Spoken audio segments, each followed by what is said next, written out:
روزانہ ایسے اسلامی واقعات سننے کے لیے ہمارے چینل کو سبسکرائب ضرور کریں۔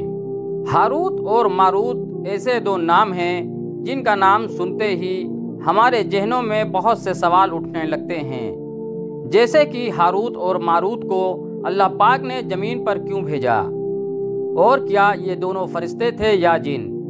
اگر وہ دونوں فرشتے تھے تو کیا فرشتے اللہ پاک کی نافرمانی اور گناہ کر سکتے ہیں؟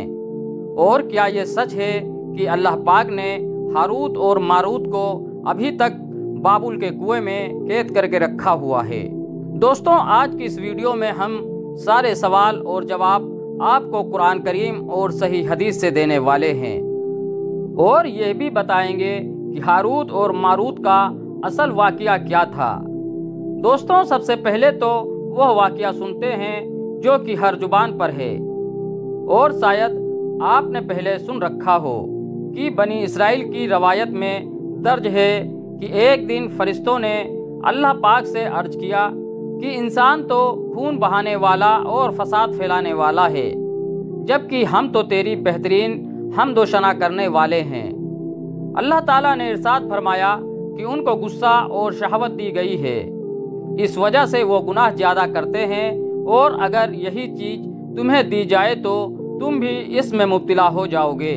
فرشتے بولے، یا رب العالمین، ہم تو گناہ کے قریب ہی نہیں جائیں گے۔ تو اللہ تعالیٰ کی طرف سے ان لوگوں کو حکم دیا گیا کہ تم اپنی جماعت میں سے 2 فرشتے چن لو۔ پھر فرشتوں نے ہاروت اور ماروت کو چن لیا، تو اللہ پاک نے ان 2 فرشتوں کو بشری خواہشات دے کر بصورت بشر زمین پر بھیج دیا۔ دونوں فرشتے بابل شہر پہنچے اور آہستہ آہستہ وہاں کے لوگوں کے دلوں میں اپنے لیے جگہ بنا لی۔ بابل میں زہرا نامی ایک خوبصورت عورت رہتی تھی جس پر پورا شہر جان چھڑکتا تھا، لیکن وہ عورت اپنے شوہر کے سوا کسی کی طرف آنکھ اٹھا کر نہیں دیکھتی تھی۔ لیکن ایک دن ان دونوں فرشتوں نے جب زہرا کو دیکھا تو اس پر دل ہار بیٹھے اور اس کے پاس پہنچ گئے۔ زہرا کہنے لگی کہ میرے اور تمہارے دین میں فرق ہے، میں تب تک تمہیں خود پر قابو نہیں دوں گی جب تک تم 3 شرطیں نہ پوری کر دو، اور وہ شرطیں یہ ہیں کہ تم بتوں کی پوجا کرو، شراب پیو، اور پھر میرے شوہر کو بھی قتل کر دو، کیونکہ میرے شوہر کو پتہ چلا تو وہ مجھے قتل کر دے گا، کیونکہ وہ بہت عزت والا ہے۔ تو فرشتوں نے بت پرستی اور قتل کو زیادہ بڑا گناہ سمجھا اور شراب پینے کو قبول کر لیا، لیکن جیسے ہی انہوں نے شراب پی تو وہ دونوں خود پر قابو نہ رکھ سکے۔ زہرا اپنے بال کھول کر ان کے پاس آ کر بیٹھ گئی۔ اس کے بعد ہاروت اور ماروت اپنی شہوت پر قابو نہ پا سکے، اور انہوں نے اس عورت سے ایک ساتھ زنا کیا۔ زنا کرتے ہوئے زہرا کا شوہر آ گیا تو فرشتوں نے پہلے اس کو باندھ دیا اور پھر بعد میں اس کے شوہر کو قتل کر دیا اور بتوں کی پوجا بھی شروع کر دی۔ پھر زہرا نے فرشتوں سے ایسے عمل سیکھ لیے کہ وہ آسمان پر چڑھ گئی اور زہرا ستارے کی صورت میں مشق ہو گئی۔ جب فرشتوں نے زہرا کے پیچھے آسمان پر چڑھنا چاہا تو وہ گناہوں کی وجہ سے عمل بھول گئے، جس سے وہ آسمان پر نہ جا سکے۔ اس لیے پھر ان فرشتوں کو بطور سزا یہ اختیار دیا گیا کہ وہ دنیا کو عذاب قبول کر لیں یا آخرت کا۔ تو دونوں فرشتوں نے دنیا کا عذاب قبول کر لیا، جس پر اللہ پاک نے ان کو بابل کے کنویں میں قید کر دیا، جہاں وہ قیامت تک لٹکے رہیں گے۔ دوستوں، اب بات کرتے ہیں ہاروت اور ماروت کے بارے میں قرآن کیا کہتا ہے۔ دوستوں، ارشاد باری تعالیٰ ہے، اور انہوں نے اس جادو کے کفریہ کلمات کی پیروی کی جس کو سلیمان علیہ السلام کے دور حکومت میں شیطان پڑھا کرتے تھے، اور سلیمان علیہ السلام نے کوئی کفر نہیں کیا، البتہ شیاطین ہی کفر کرتے تھے۔ وہ لوگوں کو جادو کے کفریہ کلمات سکھاتے تھے، اور انہوں نے اس جادو کی پیروی کی جو شہر بابل میں 2 فرشتوں ہاروت اور ماروت پر اتارا گیا تھا، اور وہ فرشتے اس وقت تک کسی کو کچھ نہیں سکھاتے تھے جب تک کہ یہ نہ کہتے کہ ہم تو صرف آزمائش میں ہیں، تو تم کفر نہ کرو۔ وہ ان سے اس چیز کو سیکھتے جس کے ذریعے وہ مرد اور اس کی بیوی کے درمیان علیحدگی کرا دیتے اور اللہ کی اجازت کے بغیر وہ اس جادو سے کسی کو نقصان نہیں پہنچا سکتے تھے۔ وہ اس چیز کو سیکھتے جو ان کو نقصان پہنچائے اور ان کو نفع نہ دے، اور بے شک وہ خوب جانتے تھے کہ جس نے اس جادو کو خریدا اس کا آخرت میں کوئی حصہ نہیں، اور کیسی بری چیز ہے وہ جس کے بدلے میں انہوں نے اپنے آپ کو بیچ ڈالا ہے، کاش یہ جان لیتے۔ دوستوں، اصل میں شہر بابل میں جب اللہ کے نبی کوئی معجزہ دکھاتے تو لوگ اس کو جادو کہتے اور نبیوں کو بھی جادوگر کہا جاتا۔ تو اللہ پاک نے اپنے 2 مقرب فرشتوں کو زمین پر اتارا کہ وہ بابل شہر کے لوگوں کو جادو سکھائیں، تاکہ ان کو پتہ چل سکے کہ جادو اور نبی کے معجزوں میں کیا فرق ہے۔ لیکن ایک بات بتاتے چلیں کہ اللہ نے ان فرشتوں کو یہ بھی حکم دے رکھا تھا کہ جو بھی جادو سیکھنے کے لیے آئے تو پہلے اس کو آگاہ کریں کہ جادو ایک کفر ہے اور لوگ جادوگروں کی اتباع سے دور رہیں اور میرے نبی پر ایمان لے آئیں۔ دوستوں، اب جانتے ہیں کہ ہاروت اور ماروت کے قصے کے بارے میں مشہور مفسرین کی کیا رائے ہے۔ علامہ الواسی رحمۃ اللہ علیہ روح المانی میں لکھتے ہیں کہ اس واقعہ کی ساری روایات بغیر کسی سند کے ہیں۔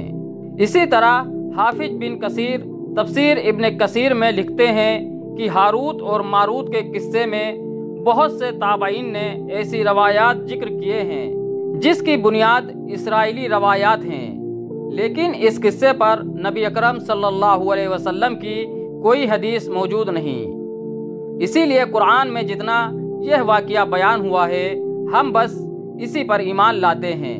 علامہ قرطبی الجامع احکام القرآن میں لکھتے ہیں کہ ہاروت اور ماروت کے متعلق تمام روایات ضعیف ہیں۔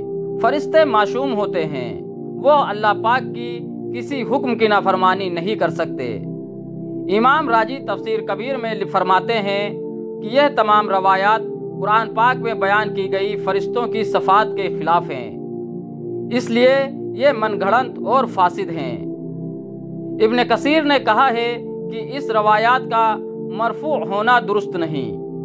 اقرب یہ ہے کہ عبداللہ بن عمر نے یہ قصہ رسول صلی اللہ علیہ وسلم سے سنا ہی نہیں، بلکہ کعب احبار سے سنا تھا، جو پہلے یہودی تھے پھر مسلمان ہوئے۔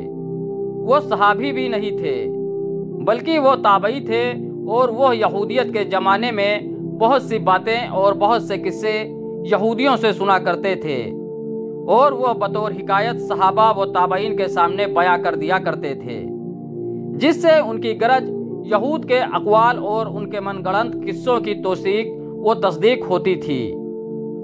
فرشتے کے بارے میں اللہ پاک قرآن میں ارشاد فرماتا ہے کہ وہ وہی کام کرتے ہیں جن کا انہیں اللہ حکم فرماتا ہے۔ ایک اور جگہ ارشاد ہوتا ہے بلکہ سب فرشتے ان کے مکرم بندے ہیں، اس کی اجازت سے پہلے بات نہیں کرتے اور وہ اسی کے حکم پر پابند رہتے ہیں۔ اسی طرح سورہ نحل میں ارشاد ہے کہ فرشتے تکبر نہیں کرتے اور اپنے اوپر رب کے عذاب سے ڈرتے ہیں اور وہی کام کرتے ہیں جس کا انہیں حکم دیا جاتا ہے۔